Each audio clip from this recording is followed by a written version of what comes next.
Kita mulai ya. Pendalaman Alkitab hari ini saya akan bawakan melalui firman Tuhan. Alkitab adalah judulnya adalah satu kehendak Tuhan, ya. Kehendak Allah judulnya. Kehendak Allah adalah agar kita mempelajari Alkitab yang di dalamnya banyak sekali rahasia Tuhan. Allah menciptakan segala sesuatu dengan firman. Itu kalau ibu-ibu mau tahu ayatnya, saya nggak cantumkan di sini. Itu ada terdapat di Kolose 2 ayat 2 dan 3. Khususnya di ayat 3 itu berkata demikian, sebab di dalam dialah tersembunyi segala harta hikmat dan pengetahuan. Jadi ibu-ibu boleh tambahkan di sini rahasia Tuhan itu, firman Alkitab itu ada di Kolose 2 ayat 2 dan 3 ya. Alkitab dari Perjanjian Lama sampai Perjanjian Baru adalah GPS. GPS tahu kan ya, kalau kita naik mobil kita pakai GPS untuk menunjukkan arah kemana kita pergi ya. Bagi kita semua untuk menemukan kehendak Allah. Jadi Alkitab itu adalah GPS bagi kita untuk menemukan kehendak Allah. Itu sebabnya kita perlu belajar firman Tuhan supaya kita menemukan kehendak Tuhan. Apa itu kehendak Tuhan? Ya, Allah menciptakan segala sesuatu dengan firman. Kita tahu Allah menciptakan segala sesuatu dengan firman. Seperti yang kita ketahui di kitab Kejadian 1, Allah menciptakan dengan mengucapkan firman dan ciptaannya itu terjadi. Jadilah terang, jadilah cakrawala, maka terciptalah terang. Cakrawala itu adalah kehendak Tuhan. Dengan menciptakan semuanya itu pasti ada tujuannya. Jadi Alkitab ada pun itu ada tujuannya bagi kita ya. Alkitab akan membuka wawasan kita bagaimana kehendak Allah menyelamatkan kita melalui leluhur tokoh-tokoh iman. Khususnya kita kitab Kejadian kita dapat mengetahui kehendak Allah atas umatnya. Melalui Abraham, yaitu umat Israel, cara Tuhan memanggil Abraham itu sangat-sangat unik. Janji Tuhan kepada Abraham dan kepada kita zaman tanah Kanaan, arti rohani adalah surga. Jadi tanah Kanaan itu arti rohaninya adalah surga. Jadi saya lihat di sini ya, Mazmur 148 ini berkata apa? Tolong Bu, Kona baca. Mazmur 148 ayat 5, baiklah semuanya memuji nama Tuhan, sebab dia memberi perintah, maka semuanya tercipta. Ya, memberi perintah apa? Mencari kehendak Tuhan. Semuanya akan tercipta apabila kita mau mencari tahu apa yang ada, apa yang Allah kehendaki atas setiap kita. Ingat peristiwa manusia jatuh ke dalam dosa di Taman Eden? Tahu kan ya? Alkitab akibat melanggar dosa itu, melanggar firman itu adalah dosa. Allah bernubuat pertama sekali di kitab Kejadian 3 ayat 15. Silakan Bu. Kejadian 3 ayat 15, aku akan mengadakan permusuhan antara engkau dan perempuan ini, antara keturunanmu dan keturunannya. Keturunannya akan meremukkan kepalamu, dan engkau akan meremukkan tumitnya. Amin. Jadi mari kita mempelajari apa kehendak Allah secara terperinci. Jadi dari ayat ini kita bisa mengetahui nubuatan Tuhan yang pertama kali itu adalah kehendak Tuhan di dalam Alkitab. Makanya kita harus mengetahui fondasi kekristenan kita itu isi dari perjanjian lama sampai perjanjian baru itu kan aktornya itu adalah Yesus. Itu awalnya dari mana? Apa sih akibatnya? Nah, banyak sekali anak-anak Tuhan yang udah jadi Kristen pun tidak tahu fondasi-fondasi ini ya. Saya akan memberitahukan ini supaya nanti di lanjut-lanjutnya itu ibu-ibu bisa naik apa yang saya maksudkan itu. Karena poinnya hari ini saya juga mau kupas lebih lanjut lagi itu bagaimana cara kita belajar Alkitab yang benar ya. Oke. Ini kehendak Allah, Yesus mengampuni dosa dengan firman. Seperti yang pernah saya ajarkan bahwa Yesus adalah 100% Allah dan manusia 100%, dan Yesus berkuasa untuk mengampuni dosa ya. Itu sudah kita pelajari waktu beberapa waktu yang lalu. Mana bukti di Alkitab Yesus mengampuni dosa manusia? Buktinya ada di mana? Ada ayatnya ibu-ibu. Nah, saya akan bacakan di Lukas 7:48. Saya akan bacakan ini ya. Lalu ia berkata kepada perempuan itu, dosamu telah diampuni. Jelas ayat ini berkata Yesus mengampuni dosa dengan apa ibu-ibu? Dengan apa? Dengan berfirman. Jadi Yesus itu berkuasa dengan berfirman aja dia hanya mengatakan dosamu telah diampuni. Ada lagi ibu-ibu, ini saya akan baca lagi Lukas 5 ayat 20. Ketika Yesus melihat iman mereka, berkatalah ia, hai dosa-dosamu sudah diampuni. Jelas sekali, hanya Yesuslah yang berkuasa mengampuni dosa dengan cara apa? Dengan cara berfirman, ya. Baik ibu-ibu, saya akan lanjutkan di sebentar ya, saya akan cari ini poinnya.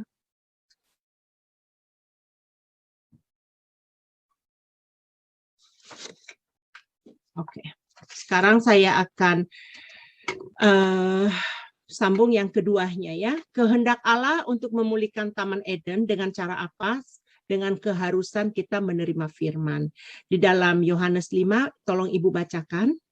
Aku berkata kepadamu, sesungguhnya barang siapa mendengar perkataanku dan percaya kepada Dia yang mengutus aku, ia mempunyai hidup yang kekal dan tidak turut dihukum, sebab ia sudah pindah dari dalam maut ke dalam hidup. Amin, amin ya.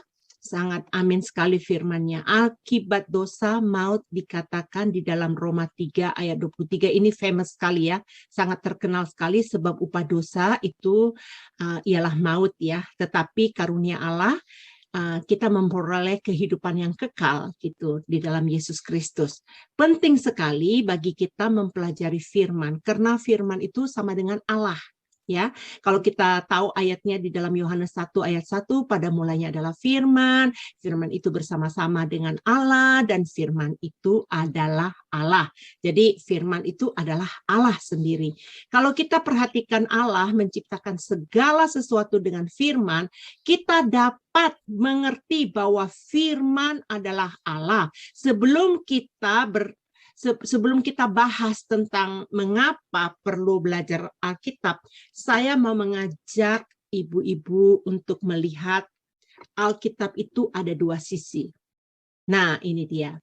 Alkitab terdiri dari dua sisi. Tolong Ibu bacakan. Wahyu 5 ayat 1, Maka aku melihat di tangan kanan Dia yang duduk di atas tahta itu sebuah gulungan kitab yang ditulisi sebelah dalam dan sebelah luarnya oleh dimeterai dengan 7 meterai. Nah, arti ayat ini ada tulisan bagian dalam, bagian luar dan bagian dalamnya. Dari ayat ini mengatakan gulungan itu termeterai. Ada berapa meterainya? Ada 7 meterai, ya. Kalau kita ini termeterai, kalau kitab ini maksudnya kalau kitab ini termeterai, umpamanya ada segelnya termeterai, ya, apakah Alkitab ini bisa dibuka? Jelas tidak bisa dibuka karena udah dikunci dengan meterainya, ada 7 meterai. Jelas tidak bisa karena kitab ini terkunci oleh 7 meterai itu, ya. Yang dapat kita lihat hanya bagian apa? Bagian luarnya saja. Jadi bagian dalamnya kita nggak bisa lihat.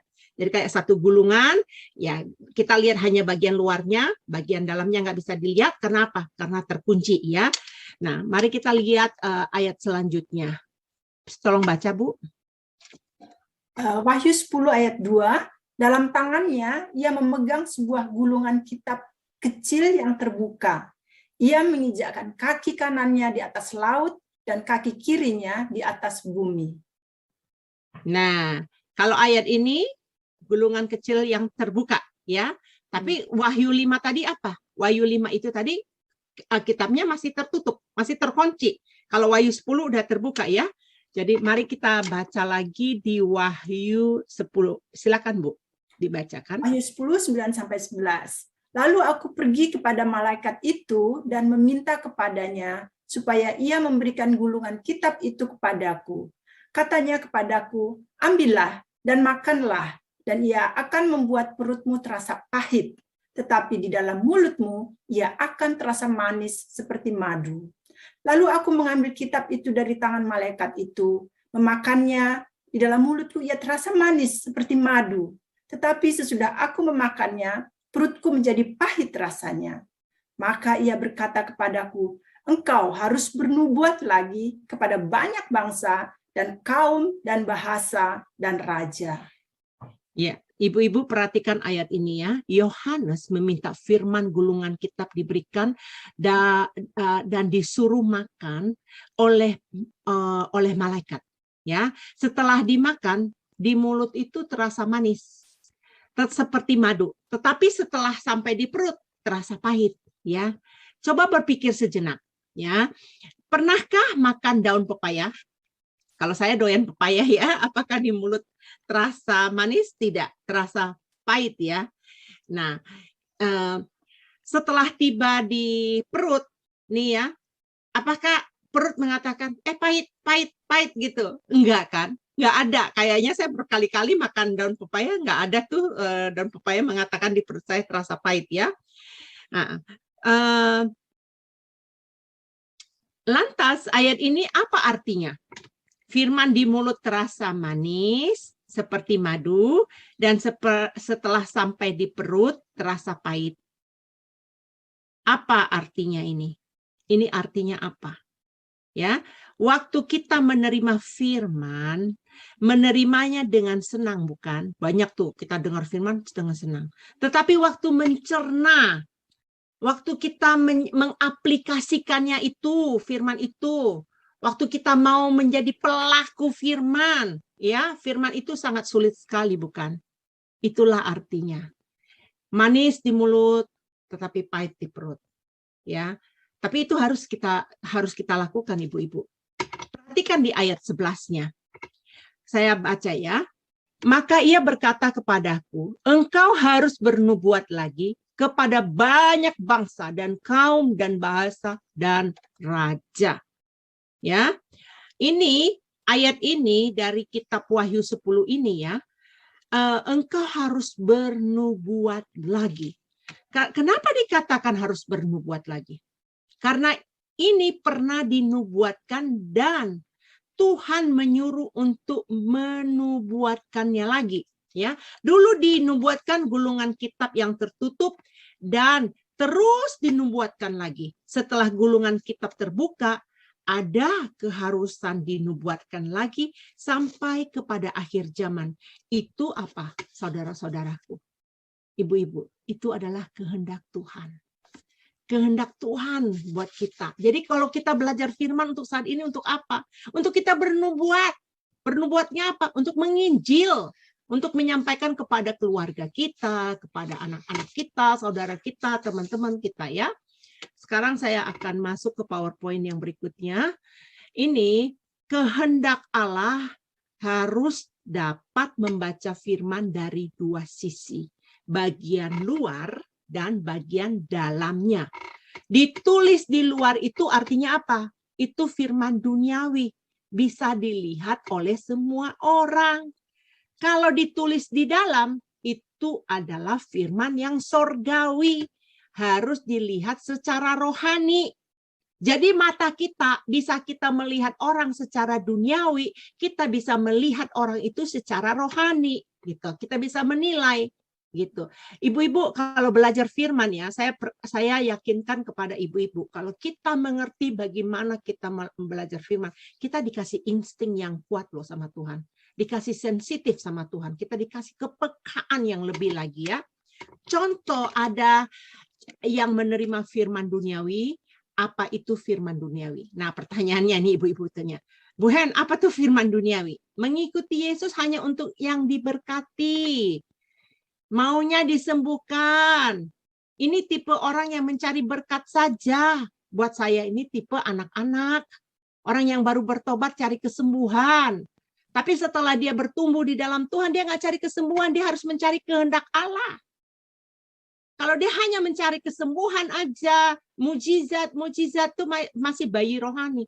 Tetapi kalau dia sudah mau tahu, oh aku butuh ini, aku butuh makanan ini. Jadi kita tahu kehendak Allah itu. Kita belajar firman yang benar-benar. Firman yang buat orang nyaman ikut Tuhan, ini adalah level anak-anak ya saudara. Level anak-anak senang jika menerima berkat dan anak-anak gemarnya bermain-main saja. Karena level anak-anak ini belum bisa serius. Contoh lagi, menerima firman surgawi agar membuat kita fokus ke surga. Pola pikir kita berubah untuk mengerti kehendak Allah dengan benar. Kita mengerti arti firman yang tersembunyi. Jadi tipenya ada dua tadi. Kalau tipe anak-anak, mereka hanya mencari berkat, mencari mujizat, mau kumpul-kumpul. Kalau mau nyari yang enak-enaknya aja gitu, bermain-main gitu, kayak anak TK lah. Anak TK itu tahu kan ibu-ibu kalau anak TK kerjanya apa? Bernyanyi-nyanyi, main-main, makan-makan, bercanda gurau gitu kan ya. Tetapi kalau udah anak kuliah disuruh main kayak anak TK, mau nggak mereka? Nggak mau mereka. Pasti mereka nggak mau. Mereka mau mengikuti ini ada apa yang admit saya coba oke terganggu saya soalnya. Maaf ya ibu-ibu ya. Jadi itulah yang saya katakan tadi mengenai kehendak Allah ini. Ada dua sisi, bagian luar dan bagian dalamnya. Ada firman yang duniawi, ada firman sorgawi. Mengerti arti dalam firman, standar kita masuk ke dalam kerajaan sorga. Ini penting saudara, kita perlu sekali belajar firman. Arti dalam yaitu arti rohaninya. Betul kita masih hidup di dunia. Dan jangan munafik. Kita masih butuh kenyamanan hidup di dunia. Kita masih butuh berkat-berkat Tuhan.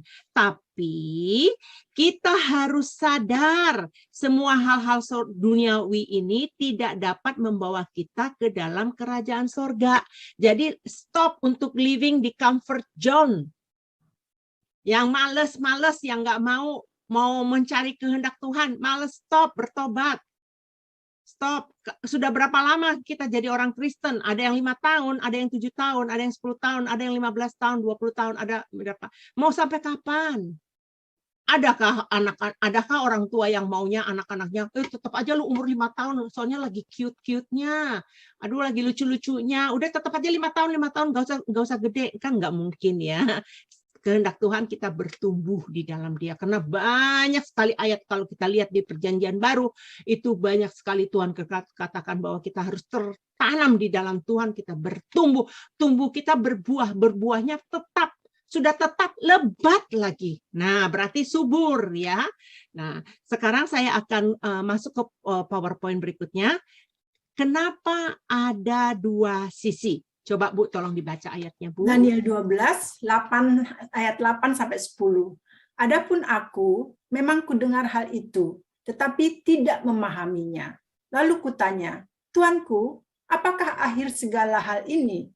Tetapi ia menjawab, pergilah Daniel, sebab firman ini akan tinggal tersembunyi dan termeterai sampai akhir zaman. Banyak orang akan disucikan dan dimurnikan dan diuji, tetapi orang-orang fasik akan berlaku fasik.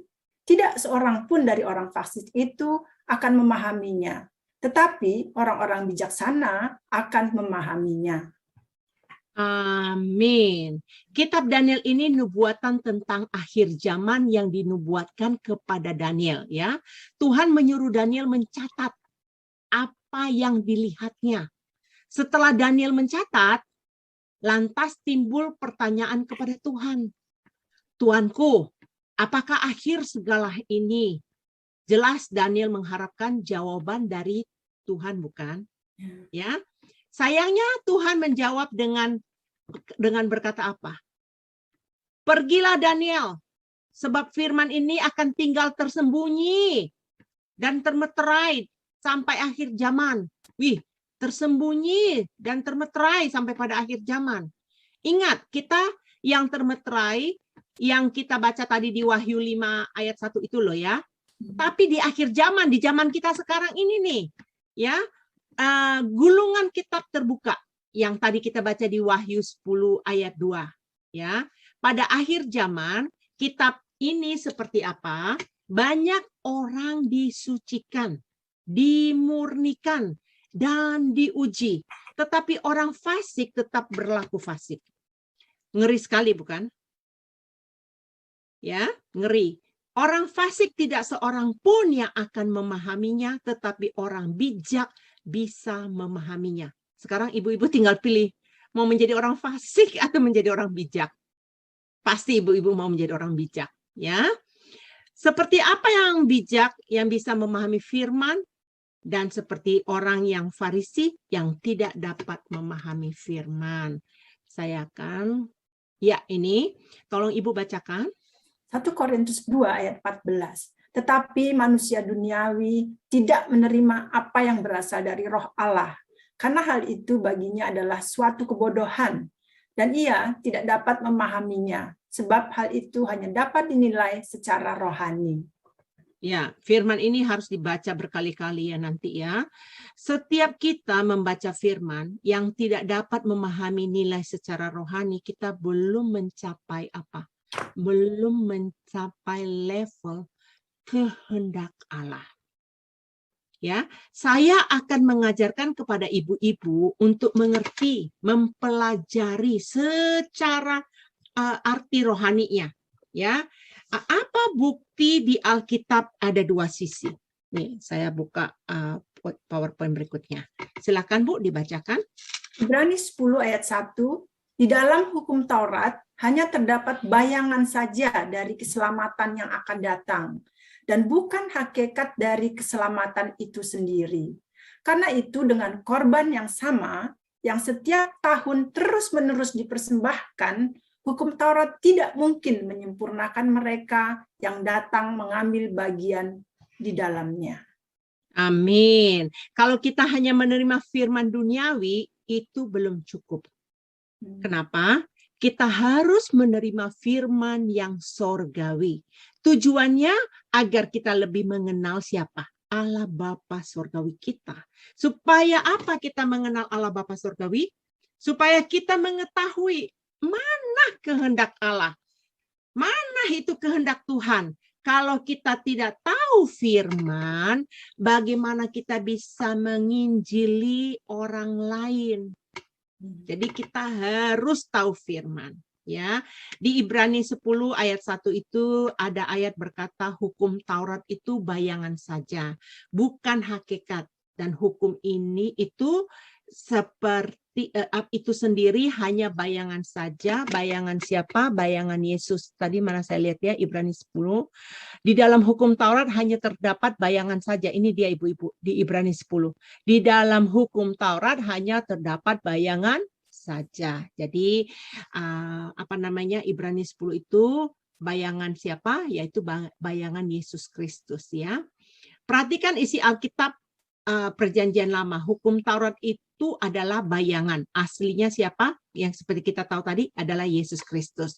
Jadi isi Alkitab di Perjanjian Baru, ya, isi Alkitab di Perjanjian Baru yang kita bacakan apa ada terkutip isi dari Perjanjian Lama, bukan? Oh, maksud saya gini. Di Perjanjian Baru itu, ya, banyak sekali ayat-ayatnya yang ada di Perjanjian Lama. Bahkan waktu Yesus diuji juga itu ayat-ayatnya ada di Perjanjian Lama.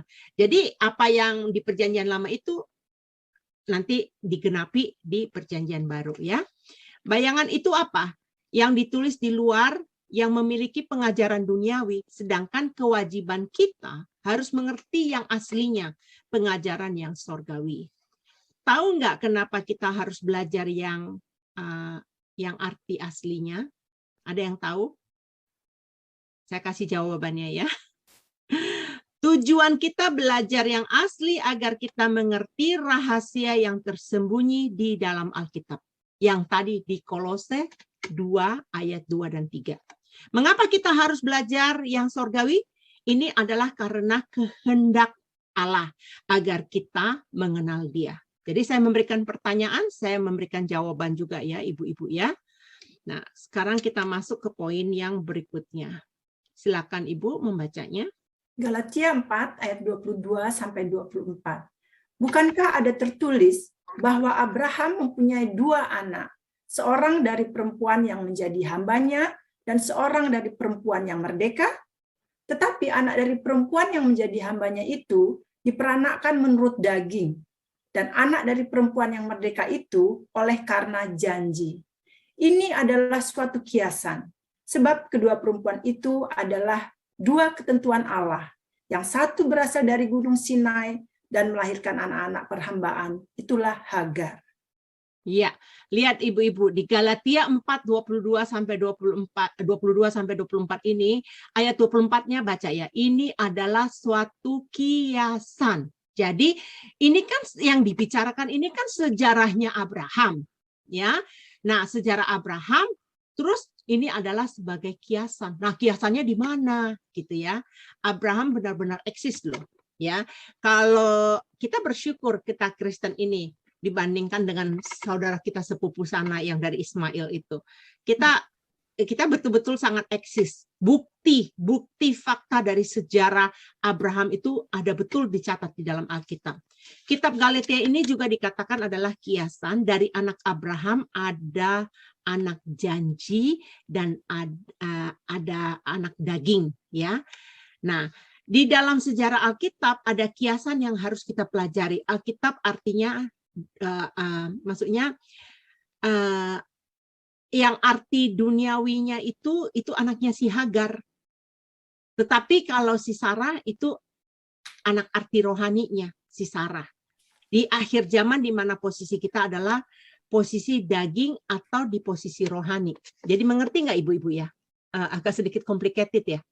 Jadi dari ayat ini, sejarah ini ada 2 artinya. Ada arti yang daging, ada yang arti rohani. Yang daging yang mana? Yang dari si Hagar. Kalau yang rohani dari mana? Ya dari si Sarah ini, gitu, ya. Jadi jelas, ya. Kita harus menerima janji Abraham supaya kita bisa menjadi keturunan Abraham yang percaya firman Kristus. PowerPoint berikutnya, tolong Ibu bacakan.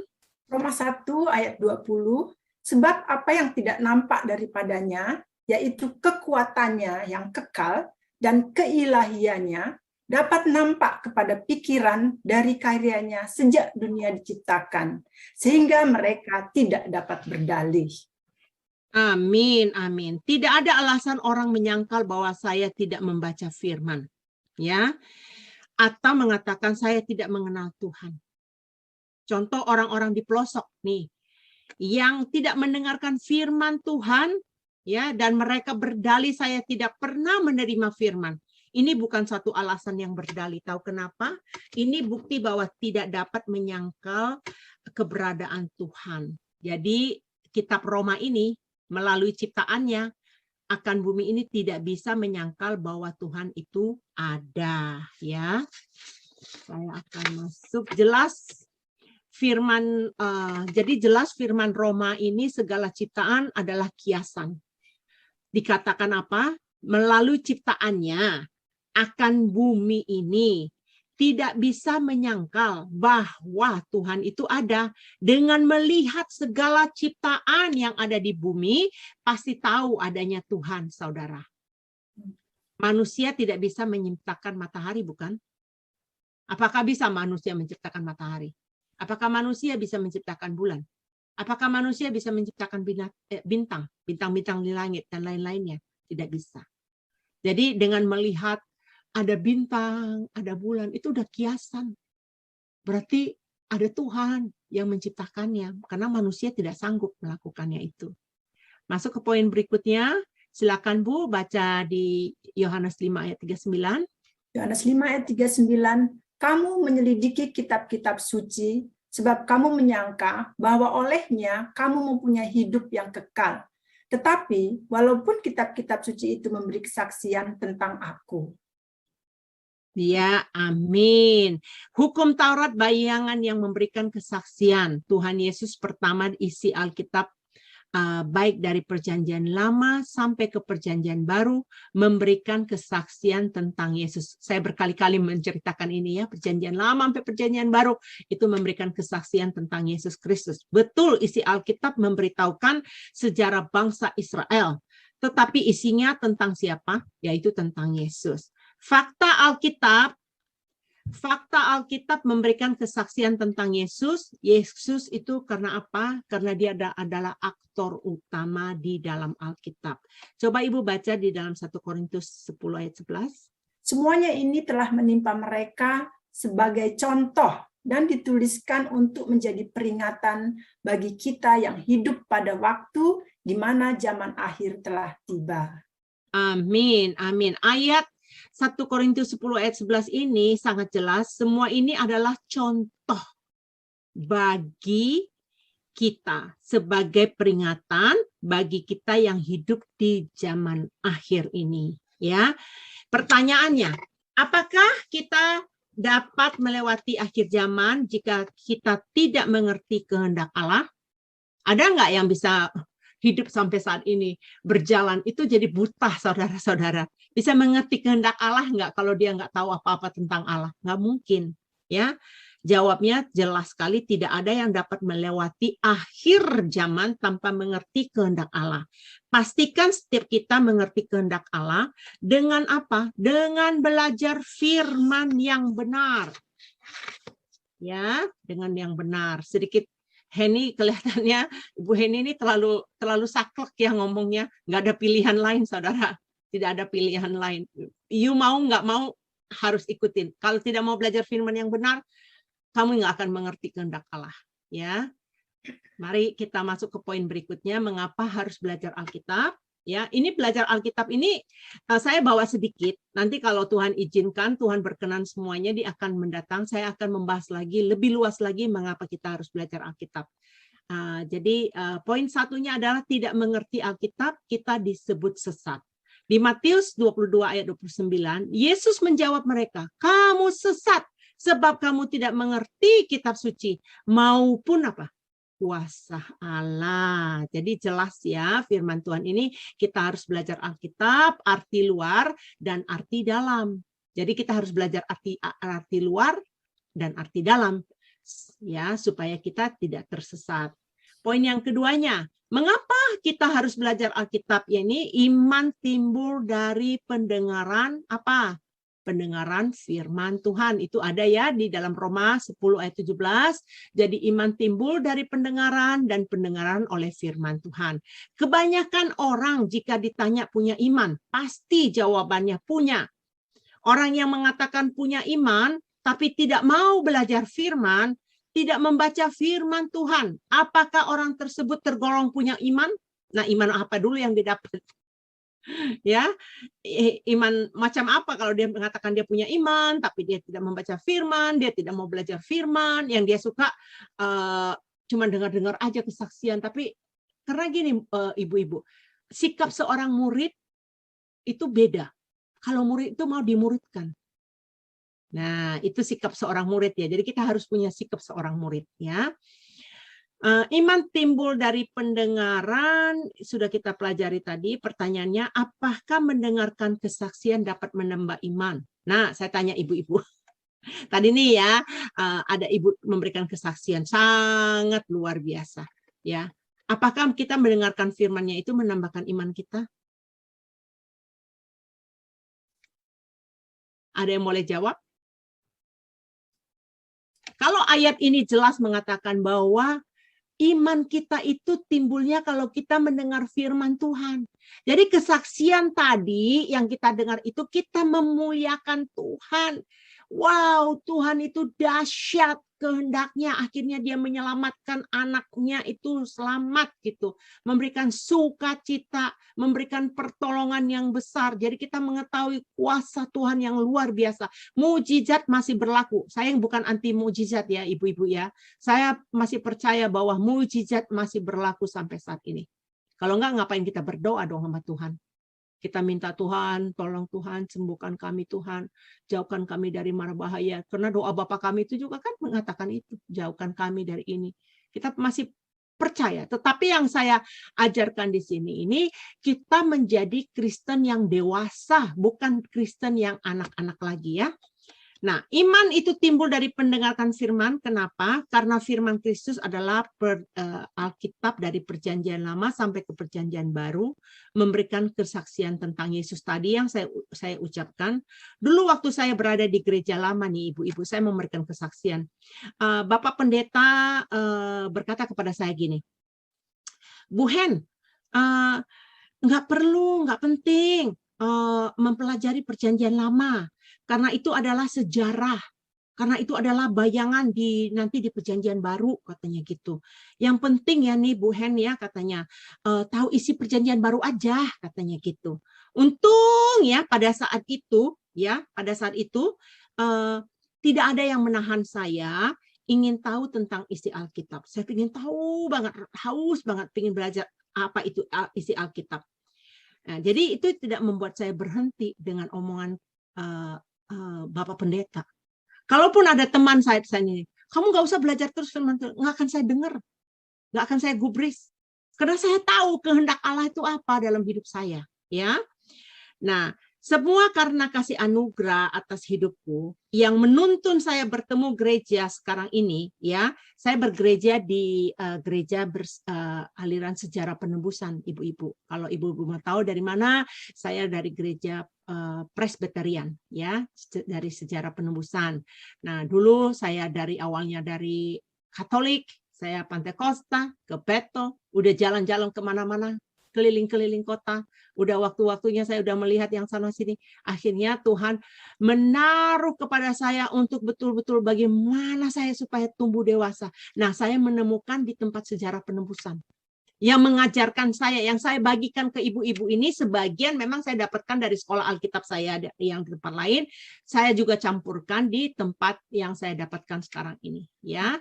Jadi itu saya mau memberikan kesaksian. Sekarang saya katakan tidak mungkin bagi saya ini untuk mengetahui perjanjian baru kalau saya tidak tahu perjanjian lama. Jadi connecting. Kalau perjanjian baru itu aja kita baca, bahkan bisa mengerti. Karena kalau kamu baca Ibrani itu banyak menceritakan tentang perjanjian lama nanti, ya. Jadi itu kita, karena kitab Ibrani itu adalah miniatur sejarah perjalanan nenek moyang kita zaman dulu kala. Nah, dulu saya nggak suka baca perjanjian lama, tapi setelah saya bertobat, Tuhan berikan saya hati yang baru, semua berubah ibu-ibu ya.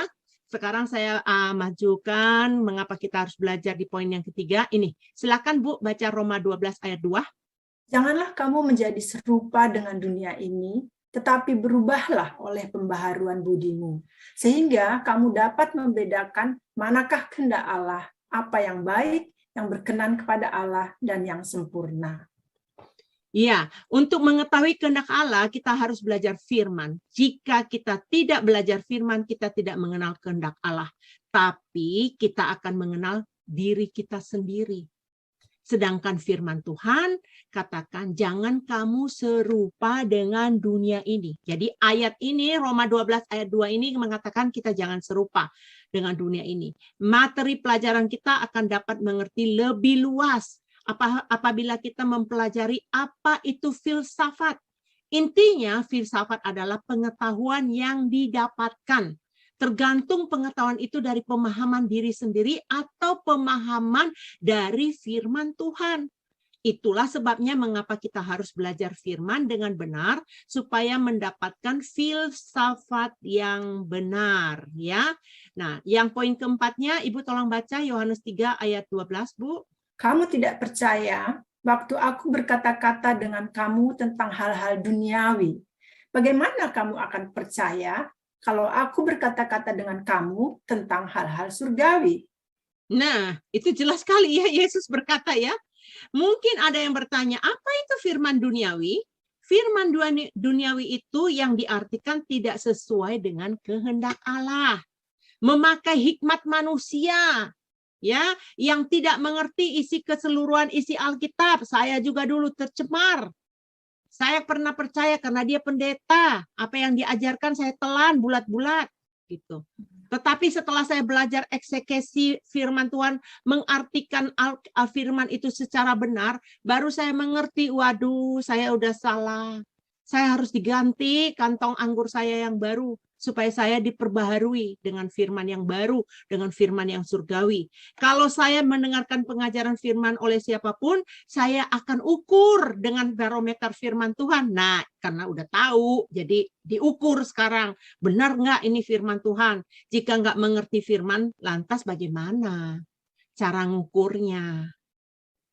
Ya, kalau kita nggak ngerti firman, bagaimana cara kita mengukur? Kalau kita bisa mengukur, kalau kita udah tahu firman, oh ini nggak benar nih. Ayat ini bukan mengatakan demikian. Ayat ini enggak, karena ayat ini mengatakan ini. Topiknya begini. Kejadiannya dulu begini. Sejarahnya begini. Jadi kita harus tahu, ya. Kita harus tahu. Dulu nih saya mendengarkan firman, saya cepat sekali berkata amin. Oh iya benar, kalau dulu tuh kalau kan saya orangnya orang firman, amin, amin, amin, saya katakan gitu ya. Haleluya, saya gituin. Saya setuju saja apa yang dikhotbahkan. Setelah saya sekolah Alkitab, saya baru mengerti banyak hamba-hamba Tuhan melayani memakai kehendaknya sendiri. Memakai firman itu untuk menopang pengajarannya. Bukan kehendak Tuhan, ibu-ibu. Itu sebabnya kita tidak boleh buta firman. Kalau kita buta firman, itu adalah istilahnya orang buta memimpin orang buta. Ya. Percakapan Yesus dengan Nikodemus,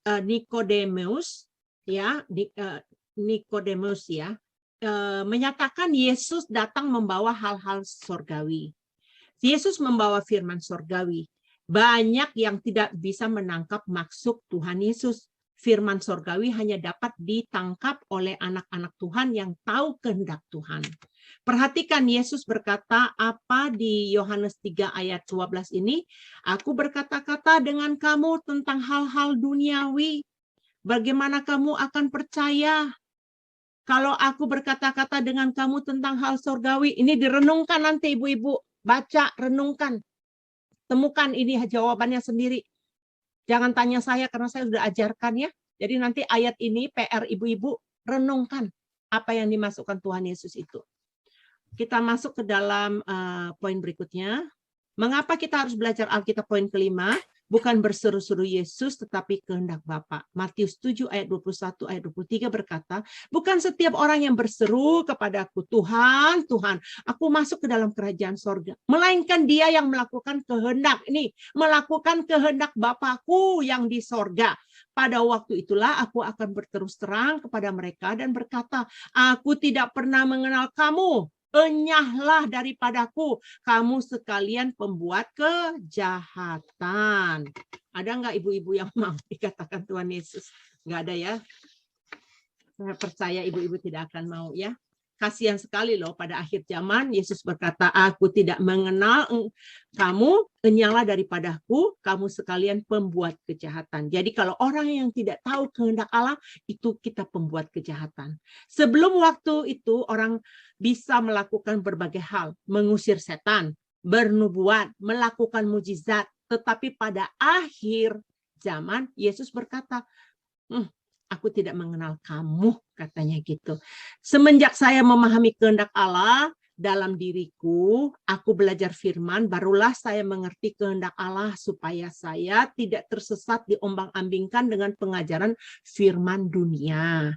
Saat ini saya menfilter, menyaring ya, pengajaran firman Tuhan. Saya sudah tidak mau sembarangan lagi ikut dengar pengajaran-pengajaran ya, atau khotbah-khotbah yang lain. Kalau saya tahu ini miring, saya nggak akan ikuti lagi gitu. Banyak sekali di gereja persekutuan di komsel-komsel yang dibungkus rapih dengan nama ibadah rohani, tetapi sangat-sangat menyedihkan sekali jemaat hanya diberikan firman yang duniawi. Cermatlah memilih jenis ibadah rohani yang sehat. Banyak sekali pembicara-pembicara di luar sana yang mengikuti kehendak pribadi, nafsu, pengetahuan umum, dan filsafat dunia. Ya, banyak juga sih ibu-ibu ya, kalau saya kasih tahu ya, karena mereka tidak punya pengetahuan. Jadi kan mereka nggak bisa saring, mereka nggak bisa berbagi. Apa yang kita punya kan baru bisa kita bagi kan. Kalau kita nggak punya apa-apa, apa yang kita bisa bagi? Tentunya kita harus belajar dulu supaya kita bisa membagikan itu kepada orang lain. Bukan salah, ibu-ibu ya, kalau kita mengikuti seminar-seminar, pengetahuan umum, dan hal-hal lainnya, tapi bedakan mana pertemuan rohani dan pertemuan-pertemuan umum. Contohnya nih ya, pertemuan seperti di KTB ini akan pertemuan anak-anak Tuhan, bukan? Kan nggak ada di sini nih, KTB itu kan pasti tentang bau-bau rohani gitu, pertemuan untuk rohani ya, pertemuan rohani. Jelas sekali di persekutuan seperti ini tempat kita belajar firman Tuhan. Bukan asal berkumpul-kumpul dan ngobrol-ngobrol saja. Ingat, ini bukan tempat arisan, ini bukan kafe, tempat nongkrong. Saya percaya berdirinya KTB ini pasti ada visi dan misinya. Saya nggak tahu nih berdirinya KTB dulu tahun berapa, apa visi dan misinya saya nggak tahu ya. Tapi ini yang saya anggap ya, ini tebakan saya aja ya. Kenapa? KTB ini mempunyai visi untuk pertumbuhan iman. Saya percaya sebelum terbentuknya KTB ini, pasti sudah diberikan hikmat akan kehendak Allah. Amin. Kalau persekutuan KTB, amin. Siapa yang oh, Bu Murni. Amin. Berarti setuju ya bahwa saya setuju Ibu, setuju ya tujuannya itu. Saya juga setuju. Amin. Amin. Puji Tuhan, puji Tuhan. Jadi terbentuknya KTB ini pasti sudah diberikan hikmat dan atas kehendak Allah ya. Kalau persekutuan KTB ini tidak mengerti kehendak Allah, maka persekutuan KTB ini tidak sepaham dengan kehendak Allah. Kalau di KTB ini tidak belajar firman dengan benar, bagaimana bisa mengerti firman yang benar? Bagaimana mungkin iman kita dibangun di dalam Tuhan? Kenapa saya katakan demikian, ibu-ibu? Ya. Karena Tuhan Yesus sendiri berkata di dalam Yohanes 3 ayat 12 tadi yang aku baca tadi, aku berkata dengan kamu tentang hal-hal duniawi, bagaimana kamu akan percaya kalau aku berkata-kata dengan kamu tentang hal-hal surgawi. Ya, jadi itu ayatnya tadi. Kita tidak akan mengerti jika kita nggak mau belajar hal-hal surgawi. Menurut pengamatan saya, banyak persekutuan anak Tuhan kehilangan fungsi. Tidak mengerti kehendak Tuhan. Mari tekun belajar firman, kita akan dipertajam. Yang ini yang tadi saya bilang, kalau kita belajar firman, kita dikasih kepekaan untuk membedakan roh. Ya, kita akan diberikan hikmat untuk mengetahui apa yang menjadi kehendak Tuhan atas hidup kita. Maka kita perlu sekali belajar firman. Pasti ada yang bertanya, bagaimana caranya Bu Hen mempelajari firman Tuhan? Saya akan membantu membuka wawasan kita akan apa yang dikatakan firman Tuhan. Apa masih mau belajar ibu-ibu sedikit lagi ya? Mau ya? Oke, saya buka halaman berikutnya. Bagaimana cara mempelajari firman Tuhan? Tolong dibaca, Bu, dalam 1 Korintus 15 ayat 37. Dan yang engkau taburkan bukanlah tubuh tanaman yang akan tumbuh, tetapi biji yang tidak berkulit, umpamanya biji gandum, biji lain. Ya, ini jadi dalam 1 Korintus 15 ayat 37 ini menerima biji yang tidak berkulit, ya. Pertanyaannya, apakah bisa tumbuh yang tidak berkulit tumbuh? Ya, biji yang tidak berkulit itu bisa tumbuh. Pada umumnya kalau kita tanam sesuatu kan, biji sesuatu itu kan masih ada kulitnya, ya. Mamanya beras lah, beras udah dipoles, udah dibuka kulit gabahnya udah dibuka. Terus kalau ditanam beras itu apa tumbuh? Enggak kan? Ya, nah mari kita mau belajar mengenai benih ini adalah firman mempelajari menerima biji yang tidak berkulit, ya. Coba tabur, maaf. Tuhan pakai contoh-contoh duniawi ini untuk kita mengerti arti rohaninya. Arti rohaninya kita harus menerima firman yang ada makna rohaninya. Ya, firman yang telah menjadi rema dalam kehidupan kita, firman yang memberi pemahaman aslinya. Itu artinya menerima biji firman yang sudah dicerna, ada pemahaman arti rohaninya, Ibu-ibu. Ya. Di dalam Lukas 8 ayat 11 dikatakan benih itu adalah firman Allah. Firman itu harus dikupas, firman yang sudah dibuka meterainya. Tadi kan kita pelajari itu, firman itu sisi ininya dalamnya sedang termeterai, tetapi di akhir zaman sudah terbuka, ya. Cara kita belajar Alkitab di zaman akhir berbeda dengan belajar Alkitab di zaman dulu. Kita sudah pelajari sebelumnya firman yang belum dibuka masih termeterai. Pada saat ini setiap kita harus mengupas firman supaya menjadi biji yang tidak berkulit. Artinya firman yang sudah dikupas memiliki arti rohani, memiliki rema. Firman sudah dikupas, arti dalamnya belajar firman yang punya arti rohani. Jadi firman sudah dikupas, arti dalamnya belajar firman yang punya arti rohaninya, ya. Pastikan kita menerima firman yang sudah dikupas kulitnya. Coba dibuka coba dibaca Wahyu 10 ayat 11, Bu. Maka ia berkata kepadaku, engkau harus bernubuat kepada banyak bangsa dan kaum dan bahasa dan raja. Ya, ayat ini berkata apa? Engkau harus bernubuat lagi supaya yang dulu menerima firman yang berkulit, yaitu firman dunia, sekarang menerima firman yang dikuliti, yaitu firman rohani. Nah, kita masuk poin berikutnya, cara mempelajari firman Tuhan yang kedua. Yesaya 28 ayat 13, terima firman sedikit sini dan sedikit sana. Ya, kalau ayat ini Ibu di kitab Indonesia, ya, maka mereka akan mendengarkan firman Tuhan begini, haruslah, ya harus, mesti begini, mesti begitu. Mesti begini, mesti begitu, itu ejaan Indonesia. Tetapi kalau bahasa Inggrisnya, a little here, a little there. Artinya sedikit di sini, sedikit di sana. Arti aslinya juga begitu, sedikit di sini, sedikit di sana. Gitu ya. Terjemahan Indonesia itu salah, saudara-saudara. Yang benar Inggris, ya. Jadi saya mau masuk poin yang berikutnya. Cara kita mempelajari firman Tuhan yang ketiga adalah Wahyu 22 ayat ini 18-19. Firman tidak boleh ditambah atau dikurang. Di Wahyu 22 ini famous, ya. Ini terkenal, ya, ayatnya, ya. Aku bersaksi kepada setiap orang yang mendengar perkataan-perkataan nubuat dari kitab ini, jika seorang menambahkan sesuatu kepada perkataan-perkataan ini, maka Allah akan menambahkan kepada malapetaka-malapetaka yang tertulis di dalam kitab ini.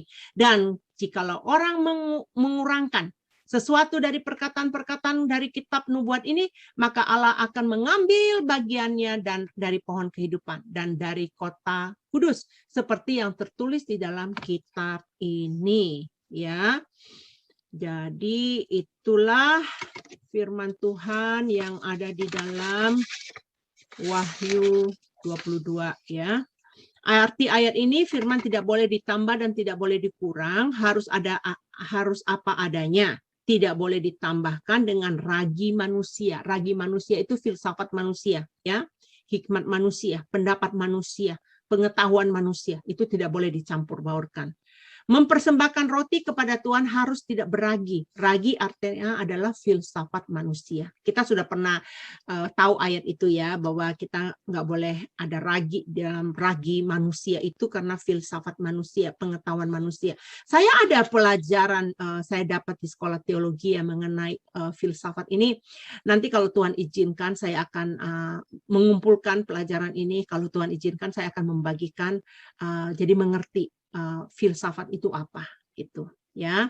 Kita harus menerima firman tanpa ragi, artinya tanpa pikiran dan kehendak kita. Kita harus terima firman yang murni ya, firman yang murni. Sekarang nomor 4-nya, bagaimana cara mempelajari firman Tuhan? Silakan Ibu membacanya. Amsal 20 ayat 25, suatu jerat bagi manusia ialah kalau ia tanpa berpikir mengatakan kudus, dan baru menimbang-nimbang sesudah bernazar. Ya, apa yang dikatakan firman tentang binatang yang berkuku belah, yaitu binatang yang halal. Dan binatang yang tidak berkuku belah adalah haram. Mengapa demikian? Karena binatang yang berkuku belah itu cara makannya bermamamiak. Tahukah bermamamiak cara makan yang dimakan? Dikunyah-kunyah, terus dilepehkan lagi, terus dikunyah-kunyah lagi, ya maksudnya di mulutnya dikumpulkan di mulutnya, terus dikunyah-kunyah lagi, terus baru ditelan ya. Nah, sewaktu kita belajar firman, jangan keburu-buru, harus dimamamiak terlebih dulu, dicerna dengan baik, walaupun pendeta yang terkenal sekalipun, ya jangan ditelan bulat-bulat. Setiap kita mendengar firman, kehendak kita menimbang-nimbang terlebih dahulu apa itu benar. Kita harus merenungkan kembali sesuai kehendak Tuhan. Seperti binatang yang bermamamiak, yang mencerna dengan baik, ini halal. Binatang yang tidak bermamamiak, tidak halal. Jadi sekarang kita mau menjadi apa? Mau menjadi halal atau tidak halal ya? Itu pilihan ada di tangan ibu-ibu sekalian. Oke? Contoh, binatang ular dapat makan, langsung ditelan bulat-bulat. Itulah pekerjaan iblis.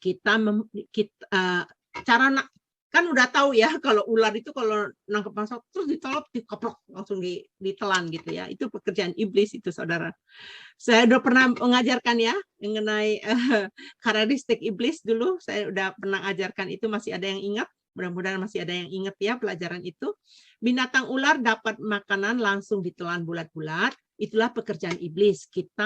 Kita dipengaruhi untuk menerima dan telan bulat-bulat tanpa kita berpikir apakah ini benar. Terkadang juga kita jangan blame iblis ya. Kita harus juga karena rasio kita loh, kita nggak bisa mencernanya, itu ya kesalahan kita juga sih. Jadi kita harus pinter ya. Hati-hati saudara, tanpa pengertian yang benar kita bisa menjadi fanatik dan mendirikan kebenaran sendiri. Kita akan tercemar. Pelajaran hari ini akan saya sambung pada bulan Januari kalau Tuhan izinkan, mengenai pelajaran mengapa kita harus belajar firman Tuhan secara luas ya. Oke, saya akan menyimpulkan saudara ya. Kesimpulan bagi kita mengerti kehendak Allah, suatu kewajiban, keharusan bagi kita belajar firman. Satu, Alkitab terdiri dari dua sisi. Tadi kan saya udah katakan ada sisi dalam dan ada sisi luar ya.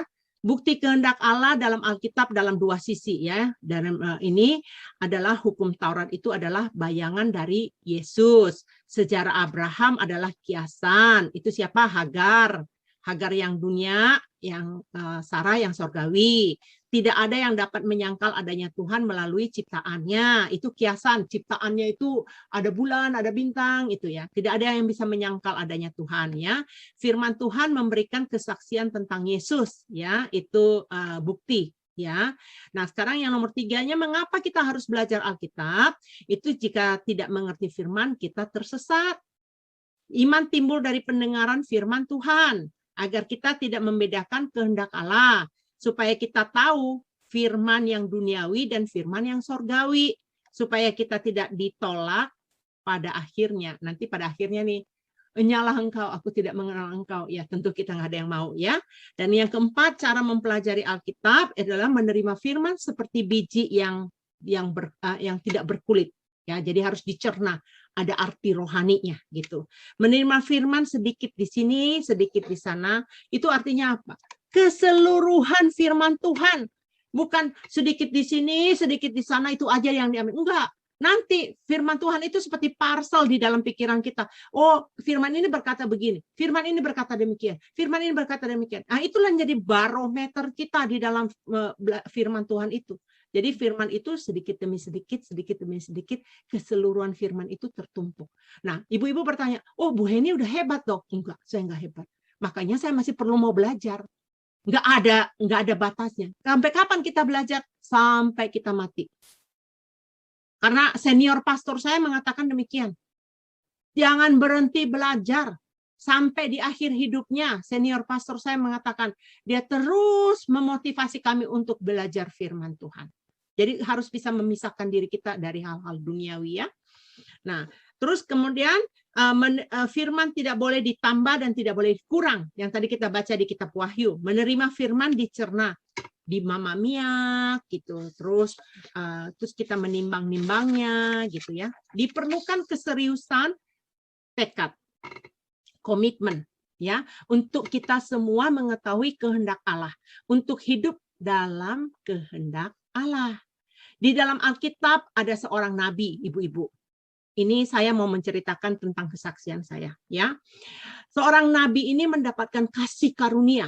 Siapakah dia yang mendapatkan hati yang baru, batin yang baru, dijauhkan dari kekerasan hati dan ketidaktaatan? Siapakah dia?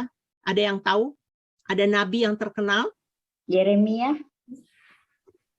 Yeremia. Yang paling tepatnya adalah Nabi Yehezkiel. Oke. Nabi Yehezkiel. Saya akan bukakan ayatnya ya. Ibu tolong dibacakan, Bu. Yehezkiel 11 ayat 19. Aku akan memberikan mereka hati yang lain dan roh yang baru di dalam batin mereka. Juga aku akan menjauhkan dari tubuh mereka hati yang keras dan memberikan mereka hati yang taat. Ya, ini Tuhan ya, lihat ya, mereka Tuhan, Yehezkiel ini nabi yang paling muda ya, yang dipakai Tuhan luar biasa. Tuhan banyak bernubuat tentang dia untuk membebaskan bangsa Israel waktu itu di dalam